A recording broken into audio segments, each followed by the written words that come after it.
All right, thank you very much. Good afternoon, good morning, good evening, kind of depending on where you are. I will be sharing my screen in a moment, but at least I let you see what I look like before I go off into Neverland. I'd like to thank you all for inviting me to speak to you.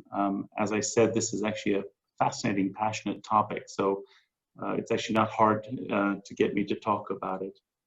I'd like to thank you for inviting me. The challenges that we face, I'm the director of the Sustainable Energy Division at UNECE, the Economic Commission for Europe being one of the 5 regional commissions in the United Nations family. So we actually don't have anything to do, we've got a lot to do, but we're not linked organizationally to the European Commission in Brussels. The word sustainable energy is actually quite problematic. And there's a lot of question about what do we actually mean about sustainable energy. On the one hand, you've got folks who think that it's all about climate change, and they're very keen on renewable energy and energy efficiency and decarbonization. And that really is a critical focus. And I'll come back to that in just a second. On the other hand, you've got the rest of the world, which is worried about putting food on their table, roof over their heads, educating their children. And it's about the development angle. Doesn't mean that climate change is not important. It's just not number 1 on their list of hierarchy of needs. And the challenge that we face for sustainable energy for sustainable development, as I like to say, is finding an integrated solution that can work for everybody. So with that, I will see if I can share my slides here. So what we have is a world where energy is the golden thread that connects all of the Sustainable Development Goals. You can see Sustainable Development Goal number 7 is front and center. It's access to affordable and clean energy, but the rest of the Sustainable Development Goals are in there and they are all connected.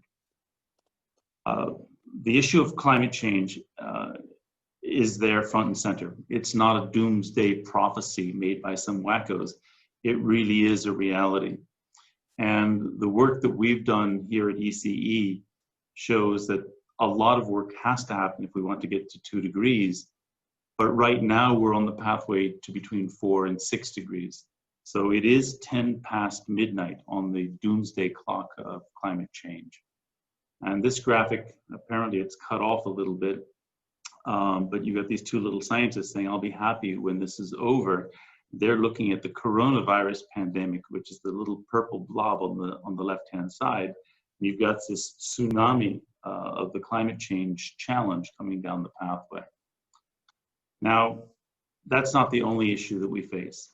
If you look at all of the natural resources that are out there of what we're consuming, you look at low-income countries, you look at middle-income, you look at high-income countries, and you can see how much material is required per capita for all of the different economies in the world, and 11.7 being the average.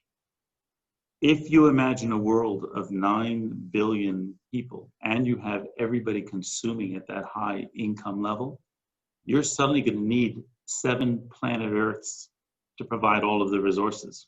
We don't have 7, at least not the last time I looked.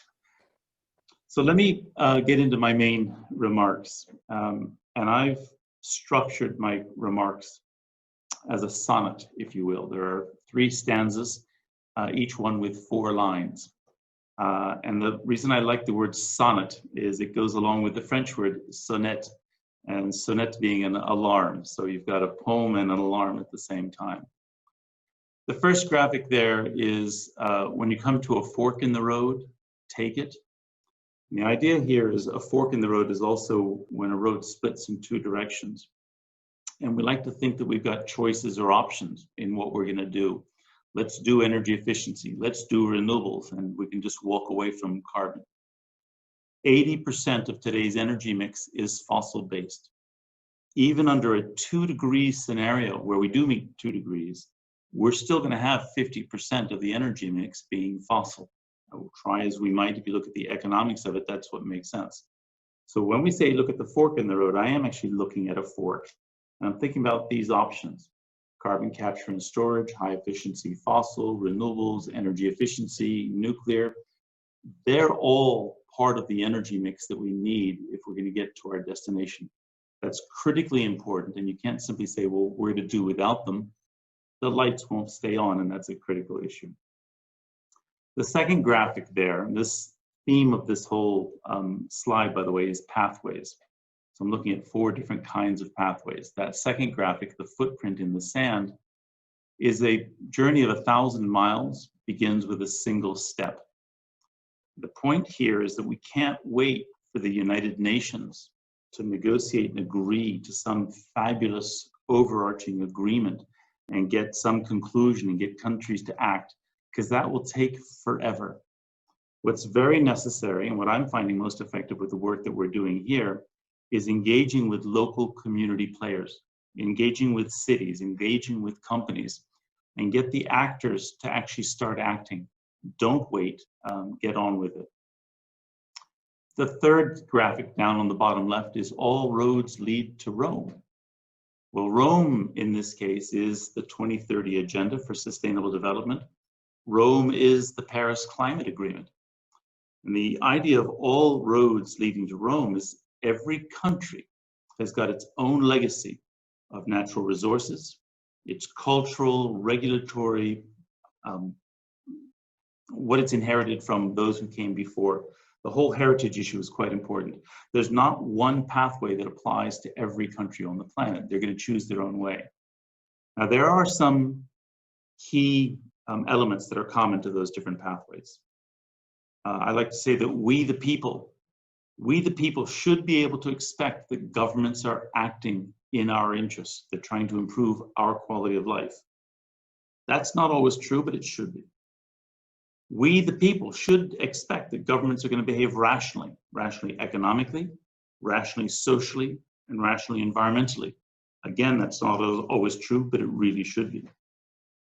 So even though there are all of these differences amongst the different countries, there needs to be a price on carbon, a price either with a tax or a price with a market mechanism, putting a price on greenhouse gases. There needs to be a lot of work done in that area. The final common thing for all of these pathways is we should be able to depend on mutually beneficial economic interdependence. We should be building up trading relationships. We should be working as the United Nations on common approaches and helping one another, helping each other with capacity, helping each other with knowledge, sharing what we need to do, because it's going to be easier to achieve these objectives. And just look at the pandemic we're coming through. I hope we're coming through. And you realize that a collaborative is going to work better than everybody going it on their own. So the final slide there on the bottom right is a Robert Frost poem. 2 roads diverged in a wood, and I took the road less traveled by, and that has made all of the difference. My point with this graphic is that the energy system that has been developed today has been developed by engineers. I can say that because I'm an engineer. And they've been thinking in terms of tons of coal. They've been thinking in terms of kilowatt hours of electricity and BTUs of gas. It's a commodity industry where you deliver more, you sell more, and that's how you make your money. We absolutely need to reinvent energy as a service, because the minute you reinvent energy as a service, you create an entirely new business model. So think about what's happened to telecommunications. Think about what's happening to banks and to airlines. Some of it good, some of it not so good. But that's what needs to happen to energy. My business model needs to be delivering to you 18 degrees, 20 degrees in your house, delivering you comfort. And then I have to go and manage my costs, which means energy efficiency becomes my business model. And that's critically important. Let me move on to my next stanza. And this is famous quotes, and you'll excuse me, they're a bunch of Americans. The top left is Ronald Reagan, Mr. Gorbachev, tear down this wall. And this comes back to the theme of we need to be working in a common way with a common understanding and common objectives. If we were to able to come up with the rules of the game, come to agreement and have collaboratives, we will get to our destination much more easily. The second one, top right, is JFK. And he says, don't ask what the UN can do for you, ask what you can do for the UN. Obviously, I'm changing the words on that a little bit. But the idea, again, is we have a platform here, a collaborative here, where we can bring all stakeholders under the tent. And they can work together to find the best solutions and get to the outcomes that we want. So we are encouraging civil society. We are encouraging NGOs and companies and individuals to come to our house to help us develop the tools that are needed to get to our destination. The bottom left then is Obama, yes, we can. And if you look at the technologies that are out there and the costs that are out there, clearly it is possible for us to meet the 2-degree agenda objective. Clearly it is possible for us to deliver on development. It is not an obstacle. We are our own worst enemy.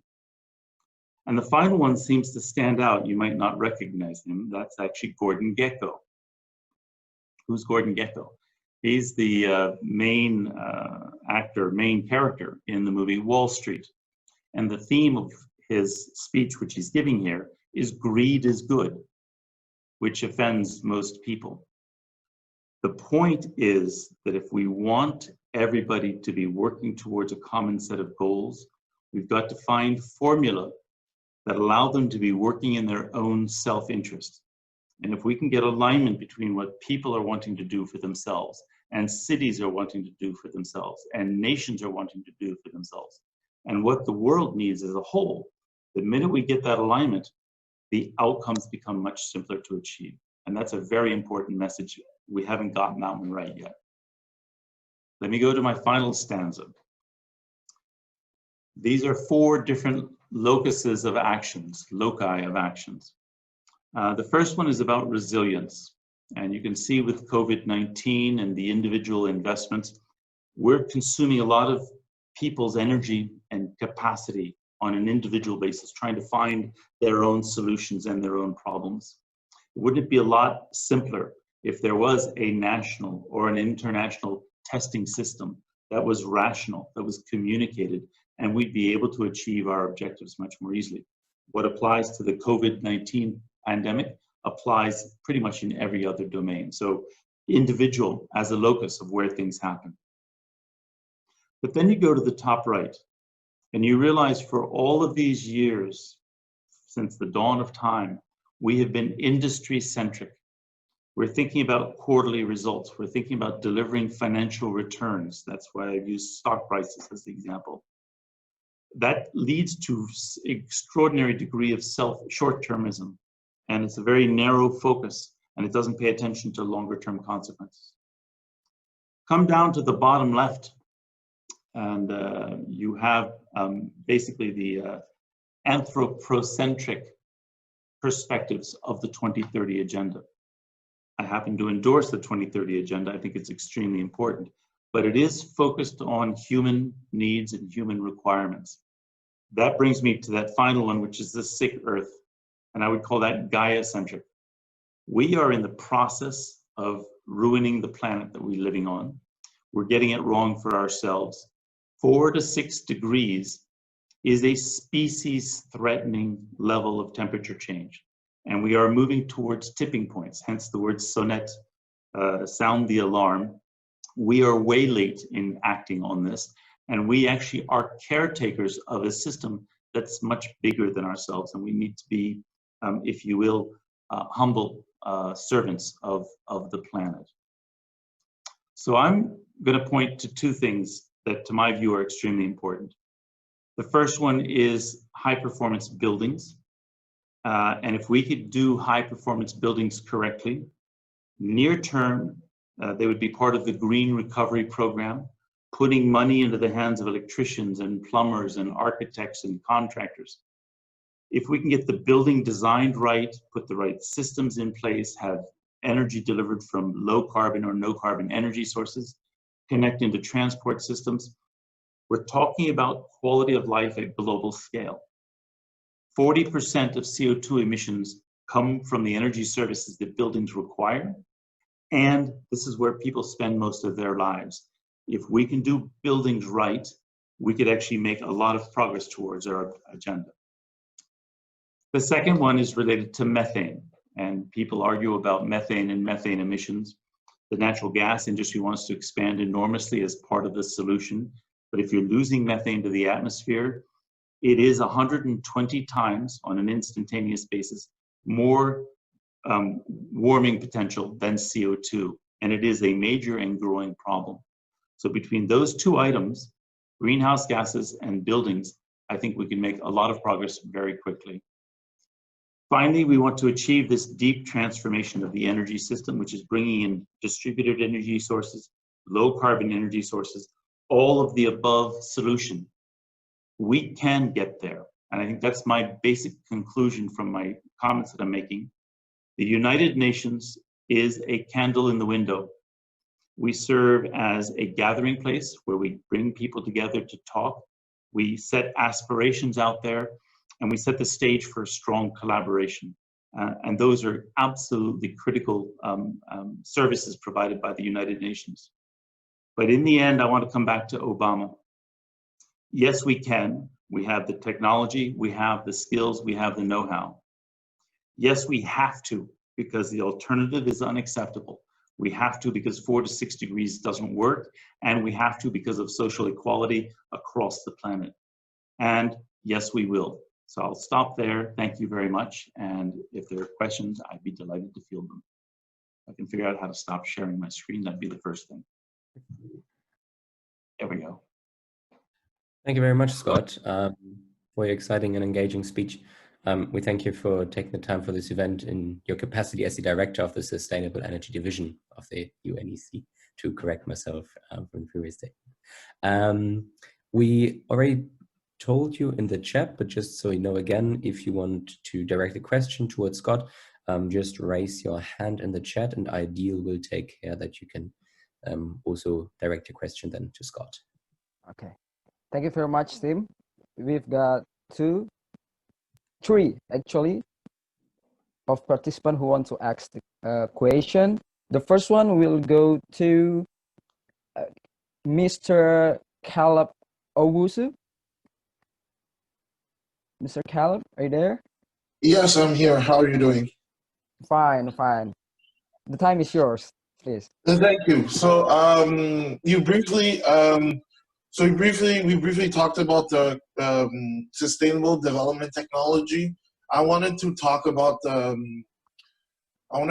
carbon capture technology and whether that is a more efficient way of reducing carbon emissions versus investments in carbon capture technology versus just imposing a carbon tax, for instance, to encourage more innovation in sustainable development and sustainable energy. Thank you. Question for the organizers. Do you want to field all the questions first, or do you want me to answer them one by one? Maybe since we are trying to make sure we have enough time and enough time for answer to, I guess we will take it one at a time. After you respond to it, we'll take another one. Okay. Carbon capture and storage is also referred to as carbon capture use and storage, where you're actually using the CO2. We have made recommendations to the United Nations FCCC that carbon capture and storage be considered like other low and no carbon energy sources, which means that if you're going to support renewables to a certain degree, there's an implicit value of CO2 emissions in what you've done. What you would want to do is get policy parity amongst the different technologies. I'm not going to tell you, yes, it's part of the solution, because that'll depend on what the numbers show at the end. Do you have a place to put the carbon? Can you collect it and manage it in a cost-effective way? Can you deal with all of the technical issues of safety? But assuming all of those answers are correct, right now the Canadians and the Norwegians and several others are demonstrating commercial scale carbon capture and storage. The estimates are that 15% of CO2 emissions are going to have to be captured through CCS by 2050. And without CCS, we cannot get to 2 degrees it is one of the options to which I refer. I don't want to be seen as endorsing it because, again, it has to depend on how the numbers play out. But in the absence of a price on carbon, the business model for CCS is damaged. Either you're going to have CCUS, where you're using the carbon captured to enhance oil recovery and gas recover. That's a bit circular reasoning there. So how are you going to make money on CCS, or how are you going to pay for the CCS is an open question. That's a long way to answer your question by saying yes, CCS is part of the solutions picture. Thank you very much, Mr. Scott, for your responses. And then the next question will be Fahim Jailani. The time is yours. Hello, can I be heard clearly? Yeah, sure. Yeah. Hello, Mr. Foster. I would like to ask about you. Since economy and SDG number 7 are specially connected, what do you think of in countries, particularly Indonesia? They're starting to think about their economic recovery, and they're actually using this chance to increase development in renewable energies.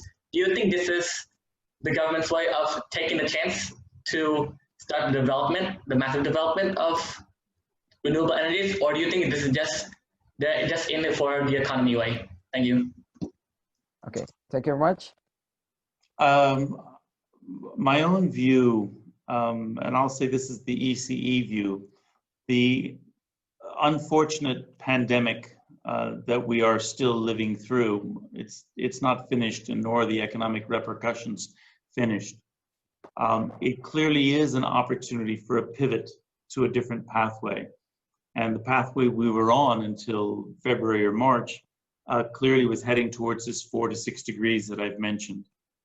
By taking advantage of the pivot and redirecting investments in another way, you can clearly invest in the future in a way that's consistent with sustainable development, insisting on both sustainable and development. Now, does that mean that they should place all of their bets on renewables? Again, is a bit of an open question. I happen to firmly believe in renewables, but it depends on the quality of the resource. It depends on what kind of demand is being met.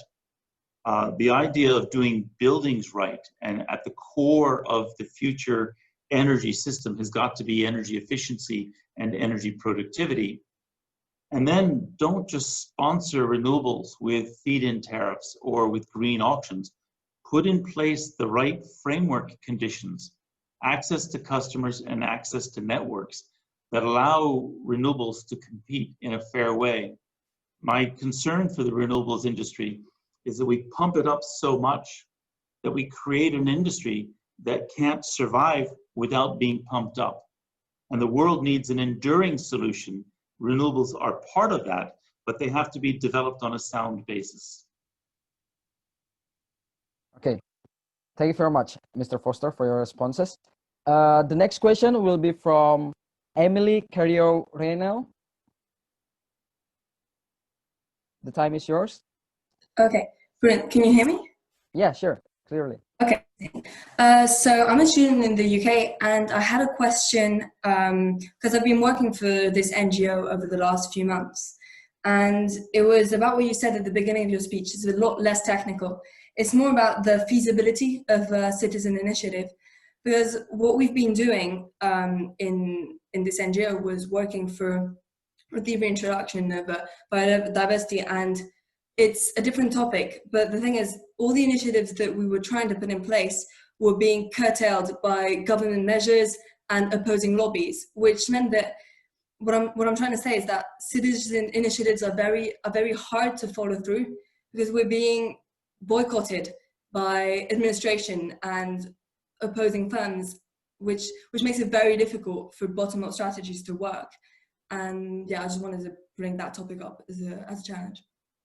Okay, thank you very much. Please, Mr. Foster. I will respond to it. I don't have a solution for you, unfortunately, but I have found at the United Nations, we have a high performance buildings initiative. It was brought to us by some folks in Ireland. And they came in with some concepts dealing with near zero or passive house buildings. And out of that conversation, we brought in folks from Canada, folks from Belgium, folks from the US, and have created our high performance buildings initiative. And it's got a lot of enthusiasm and it's moving forward. The passion and the energy is at the local level. And that's what I mean about this citizen level, city level, because I'm finding that much more effective. Now, in terms of the challenges that you're facing with your initiative, I don't know what the parameters of it were, but almost invariably when I launch something, I then find out 2 or 3 days later that there are 20 other initiatives that are very similar.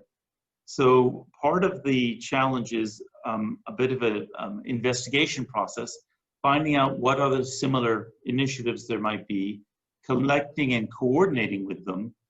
I am surprised that the government would be setting up barriers. That wouldn't seem to be their proper role unless they're protecting some other initiative that they've got ongoing. But networking, getting your ideas out and disseminating them. What I meant with my initial comment was that passionate champions are the ones who are going to change the world. And it's not going to be UN or government bureaucrats who are going to do that. So I want to find a way to tap into that local energy, NGO, but energy, to move things forward. If you'd like, what I can do is provide you, and I'll put the slide up here in a moment with my own contact details. If you want to come back to me with some specific questions for your own particular case, I'll see if I can do something. Thank you, Mr. Foster.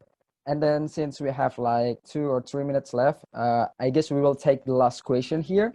It will be from Miss Isabel Cafarro Gonçalves. I'm sorry for the mispronunciation. Wait, okay. Can you listen to me? Yeah, sure.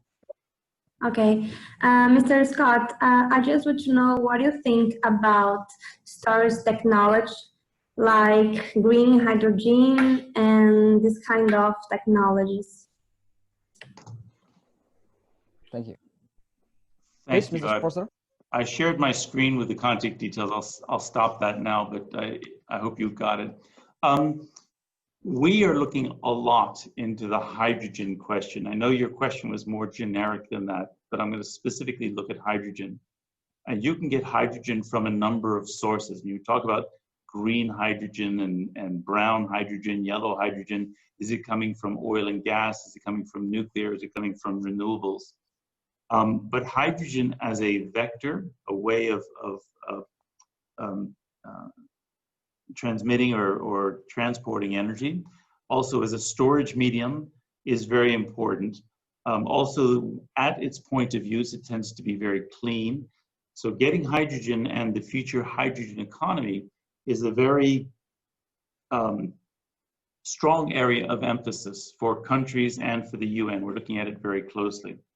Now, more broadly, storage technologies, you've got a number of them. When you're talking about bringing on intermittent renewables, being able to respond to them either with natural gas, which is storable, or with changing the loading on power plants, or by demand side management, all of these are important storage approaches. You can have mechanical, you can have operational, you can have physical, you can have chemical. And everybody keeps talking about the chemical side, which is batteries. Which solution is the right solution? I don't know, but energy storage is an essential part of the future energy mix. Okay. Thank you very much, Mr. Foster, for your answer. And also thank you very much for your time. It's truly an honor for us to have you here. And then we will proceed into the reporters from each continent. If you feel pleased to stay,